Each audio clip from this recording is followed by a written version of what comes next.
இன்னைக்கு பார்த்தீங்கன்னா நம்ம வந்து இன்வெர்டர் ஏசியாக இருக்கட்டும் இல்லை நான் இன்வெர்டர் ஏசியாக இருக்கட்டும் பார்த்தீங்க அப்படின்னா ரிமோட்டு மிஸ் ஆயிருச்சு அப்படின்னா நிறையா பேருக்கு பேர் பண்ண தெரியறதில்ல. ஸோ ரிமோட்டு மிஸ் ஆயிருச்சு அப்படின்னா எப்படி பேர் பண்ணலாம் அப்படிங்கிற ஒரு ஐடியா கிடைக்கிறதில்ல. அதனால் எல்லாத்துக்கும் சேரக்கூடிய ஒரு ரிமோட் நம்ம எடுத்துக்குவோம். ஓகேங்களா, அதை எல்லா இதுக்கும் எப்படி பேர் பண்ண வைக்கிறது அப்படிங்கிறத பார்ப்போம். இது பார்த்தீங்கன்னா பேசிக்காக நம்ம யூனிவர்சல் ரிமோட்டு பாபாவோடது. இந்த யூனிவர்சல் ரிமோட்டை நம்ம எப்படி பேர் பண்ண வைக்கலாம் அப்படிங்கிறத நம்ம பார்ப்போம். ஓகேங்களா, இப்போ பார்த்தீங்கன்னா அது 00 இருக்குது, உங்களுக்கு தெரியும். கோடு வந்து 00 இருக்குது. ஓகேங்களா, இது வந்து நீங்கள் பார்த்தீங்க அப்படின்னா இந்த 2001 அப்படின்னு போட்டிருக்காங்க மாடலு. இது வந்து 1001 அப்படின்னு பழைய மாடல் வந்துச்சு. இது என்னன்னு கேட்டிங்கன்னா ஒரு 1000 ஏசிக்கு ஜாயின் ஆகும் அப்படின்னு சொல்லுவாங்க.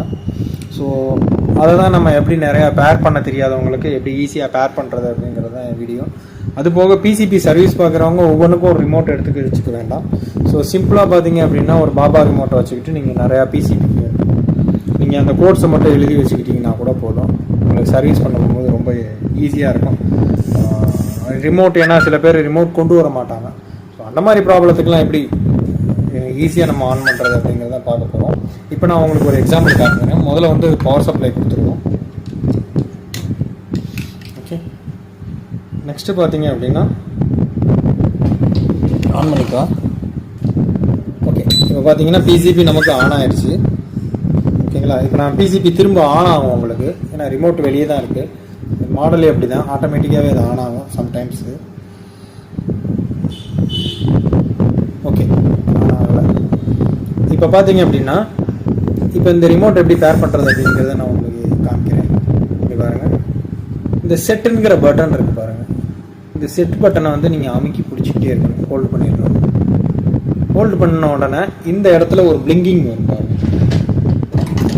இந்த இடத்துல கரெக்டாக பிளிங்கிங் வரும் பாருங்கள். 00 பிளிங்க் ஆகும் பாருங்கள், உங்களுக்கு தெரியுதுங்களா? கட்டவர்களுக்கு மேலே பார்த்தீங்கன்னா 00 அப்படின்னு சொல்லி பிளிங்க் ஆகும். இந்த பிளிங்கிங் ஆகிட்டு இருக்கணும். அது போக நீங்கள் ஆன் பண்ணுற ஏசி, இன்வெர்டர் ஏசியாக இருக்கட்டும், நார்மல் ஏசியாக இருக்கட்டும், அந்த ஏசி என்னன்னு கேட்டிங்கன்னா ஸ்டாண்ட் பை மோடில் இருக்கணும். டிஸ்பிளே வந்து இந்த மாதிரி ஆனில் இருக்கக்கூடாது, ஆஃபில் தான் இருக்கணும் டிஸ்பிளே. அதை தெரிஞ்சுக்கோங்க, ஸ்டாண்ட் பை மோடில் இருக்கணும். ஓகேங்களா, இப்போ இந்த பிளிங்க் ஆகிற டயத்தில் பாருங்கள், திரும்ப நான் வந்து பாருங்கள் இந்த செட்டுங்கிற பட்டனை ஹோல்டு பண்ணிங்கன்னா பிளிங்க் ஆகும். இப்போ நான் என்ன செய்கிறேன்னா பிளிங்க் ஆகுது பார்த்தீங்களா? இப்போ ஸ்டார்ட்னு கொடுத்துட்டேன் பாருங்கள், கவுண்ட் டவுன் ஸ்டார்ட் ஆகிடுச்சு பாருங்கள். மேலே பார்த்தீங்க அப்படின்னா ஒரு ஒய்ஃபை சிம்பிள் மாதிரி வந்துட்டு போகும். இதுதான் வந்து உங்களுக்கு வந்து பேர் பண்ணுறதுக்கான சிக்னல். அதாவது இந்த ஐஆர் சென்சார் வேலை செய்யறதுக்கான சென்சார். அதை கொண்டு போய் என்ன செய்கிறீங்கன்னா நேராக இப்படி வச்சுருங்க. ரிமோட்டை கொண்டு போய் சென்சாருக்கு மேலே இப்படி வச்சுருங்க. சென்சார்கிட்ட வச்சுட்டீங்க அப்படின்னா இதில் வர சிக்னல் ஆட்டோமேட்டிக்காக அதை பேர் பண்ணிக்க. பேர் பண்ணோன்னா நீங்கள் வந்து டவுன் பட்டன் அமைக்கிங்கன்னா பசர் சவுண்டு கேட்கும். அந்த கேட்டுருச்சு பார்த்தீங்களா? பசர் சவுண்டு கேட்டுருச்சு. இப்போ நமக்கு வந்து எதில் பேராக இருக்குது அப்படின்னு பார்த்தீங்கன்னா இருக்கு வரேன் 1 நமக்கு வந்து இப்போ பேராக இருக்கிறது சிக்னல். இப்போ டவுனை கொடுத்தீங்கன்னா எதில் பேராக இருக்குங்கிறது உங்களுக்கு தெரிஞ்சிடும்.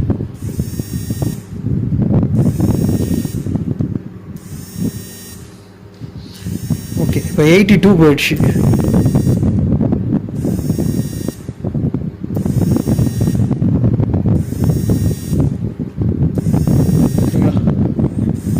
இப்போ வந்து எதில் பேராக இருக்குங்கிறத காமிக்கிறேன். 62 63 காமிச்சிச்சு பேராகிற டயத்தில் கோடு.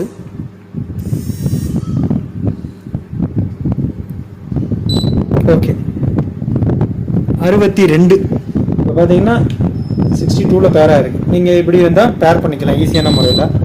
எல்லா ஆப்ஷனுமே உங்களுக்கு ஒர்க் ஆகும். சில மாடலில் பார்த்தீங்கன்னா நீங்கள் பேர் பண்ண போகும்போது சம்ம ஆப்ஷன் ஒர்க் ஆகாது.